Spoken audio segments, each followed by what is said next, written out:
Hello and welcome back to the channel. Today we're driving the Haval H6 HEV, and HEV stands for hybrid electric vehicle, which means this thing's basically got a whole bunch of battery capacity in it. But it's not a fully electric vehicle, it's a hybrid. So it's still got a 1.5 turbo engine in it. Today I want to tell you 5 things about this car that make it quite unique. So first off, it's a very efficient vehicle, and the batteries are the reason for that. The batteries charge while the car drives, so it's called a self-charging hybrid, which technically is what most hybrids are. So the battery charges while you drive, and then the battery kicks in when you're going at slow speeds. So sort of the heavy lifting that the engine would normally do when it's kind of trying to get off the mark, and that's where it's using the most fuel. In this car, that's being managed by the batteries.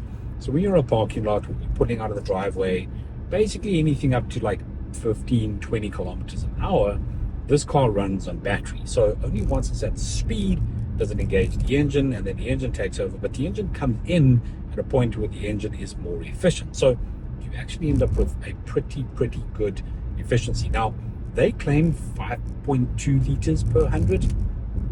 To be fair, I've not been able to get down there, but sort of high sixes when you're on the open road, calm driving, no traffic, and on a day-to-day basis, like in the sevens, comfortably in the 7 liters per 100 around town in an SUV this size. That's pretty good. The second fascinating thing about this car is the increase in performance. Because it's got batteries, because it's basically got an electric motor driving this car, you have all the power from the petrol engine. It's a 1.5 turbo petrol engine. In addition to that, there's an electric motor. So you get all the power from the petrol engine, and then you get the power from the electric motor. So you end up having 179 kilowatts in this car, up from about 150, 155. So it's a good 25, 30 kilowatts-ish more than the normal petrol H6. But the real kicker is that you got 530 Newton meters of torque, and that's completely down to just the electric motor. So this thing off the line is fully electric, and then as it's gaining speed, the engine comes in, brings the extra power, but you've got that torque delivery at the beginning. So it's actually quite a cool experience. The reality is, though, I on a couple of occasions have tested it, as one does, and I've lit up the tires. Like, the tires squeal. There's just so much power when you floor it off the line. It squeals, it rips, it goes, and then kind of normal power kicks in, normal engine.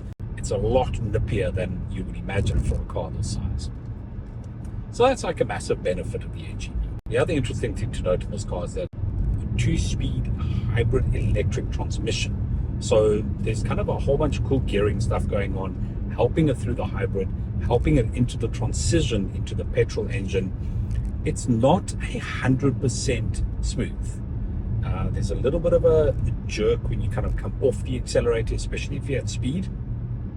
So if you're cruising on the highway and you're doing 120, you lift off, there's like a bit of a jerk. And because it's constantly trying to charge the batteries, you have this regen mode that kind of kicks in the whole time. So the minute you lift off, it goes into regen, and the car actually slows down far more rapidly than you'd expect, far more rapidly than you're used to in a regular petrol vehicle.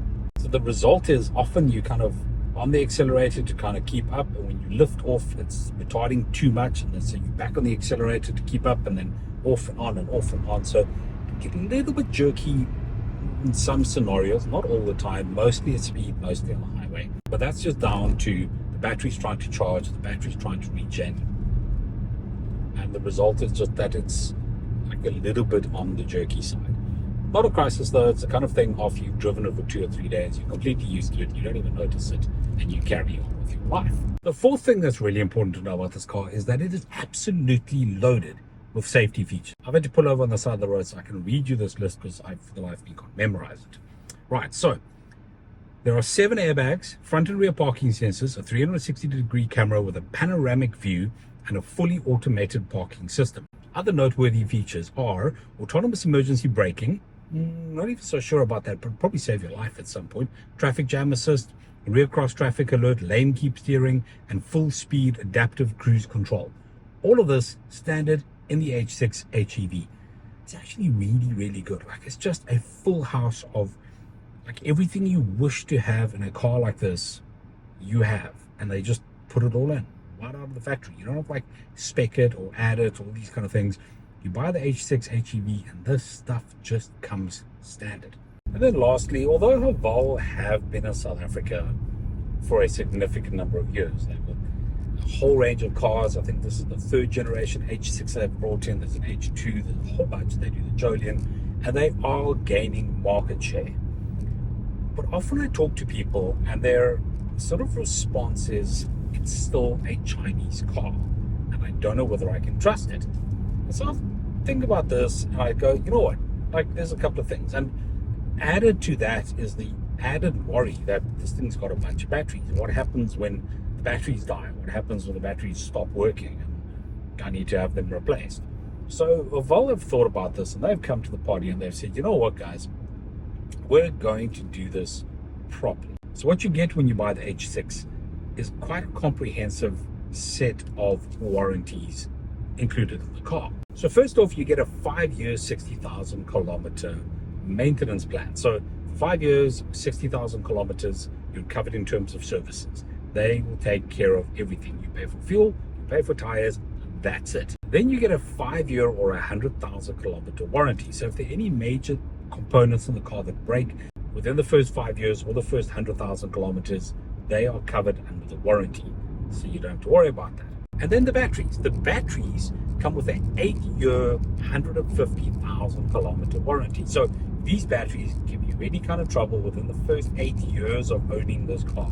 They are covered under the warranty. So it's not like you're going to drive it 2 or 3 years down the road, the batteries are sat, you need to have them replaced, and it's all this money. Like you're going to have 5 to 8 years in this car, 100 to 150,000 kilometers, where everything is covered, everything's under maintenance. You don't have to worry about it at all. So those are the 5 really interesting things about this car that I thought you should know. It's come a long way. Like Chinese cars are actually really good. I've driven a couple of them. I've driven some of the competing brands. I've got a few more of these coming. For the money, this car is way below sort of European and German rivals. It lacks a couple of small bits and pieces. The ride on this car is a little harder than it should be. Although with a hard ride in the wind, it feels a little bit tippy.